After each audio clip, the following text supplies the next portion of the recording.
And the amendment is agreed to. For what purpose does the gentleman from California seek recognition? I have Amendment 88 at the desk. Clerk will designate the amendment. Amendment number 88, printed in the congressional record, offered by Mr. Sherman of California.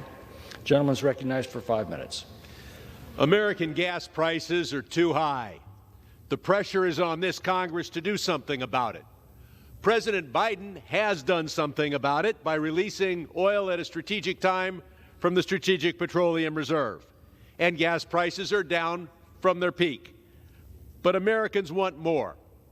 But they want real action, and instead they get what is nothing more than a 2-day fraud on this House floor, a bill that would do absolutely nothing to reduce oil prices or gas prices.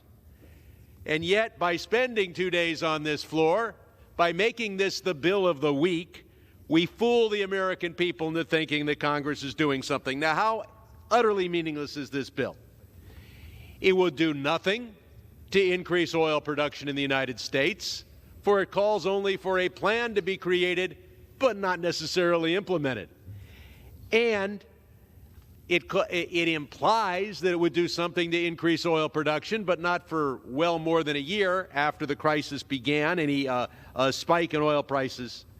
And finally, even if more oil is produced in the United States, it'll be exported and will lower the world price perhaps by a penny. This is a messaging bill.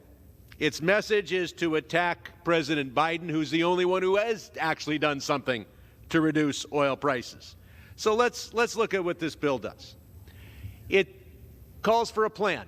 Well, if the administration wants to give us a plan, they'd give us a plan. Washington is filled with plans. The American Petroleum Institute has a plan. Everybody's got a plan. So we draft another plan. What does that do? Now, it forces the administration to write a plan about leasing more land for oil drilling. They're free to list parcels where everybody knows there's no oil and nobody wants to bid. If they don't want to do a plan, that's the plan they'll give us. But let's say they give us the plan that the majority seems to want. They can write the plan, accompany with a letter explaining that they think it won't reduce oil prices, that it's bad for the environment, and therefore they're not going to implement it. So now we have a plan that's similar to what they want and a letter saying why it won't be implemented. This is what we offer the American people. If we're going to have a bill that requires a plan, we ought to adopt this amendment that offers the administration a chance to create a different kind of plan, a plan to prohibit or limit exports. The illustration of how important this is can be seen just north of our border. Canada produces twice as much oil as they consume, and their consumers are paying $2 a gallon more than we're paying.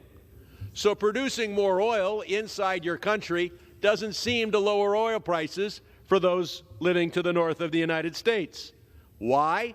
Because the oil is simply exported at the world price. Now that guarantees, if we actually produced more oil in the United States and exported it, more profits for oil companies, but not a penny of reduction at the price.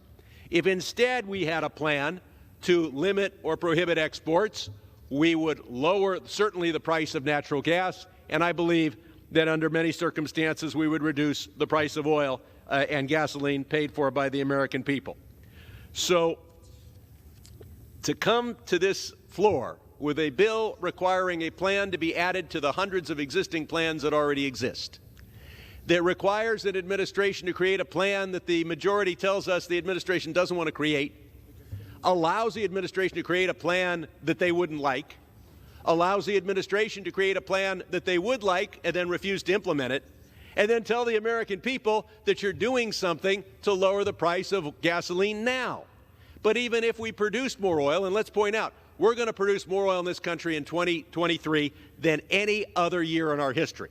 So this is a message bill that's sending a false message. We are going to produce more oil in 2023 than any other year. But even if we did lease more land, and even if they did drill on it, that is a response that might affect us in 2025. Why don't we have something that will lower gas prices now?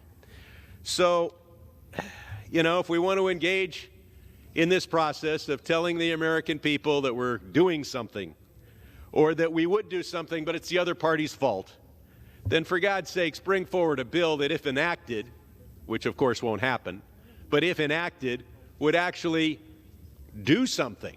This bill will not increase oil production in the United States, and oil production in the United States, if exported, will do nothing to help the American consumer. Please vote for my amendment. I yield back. Gentleman.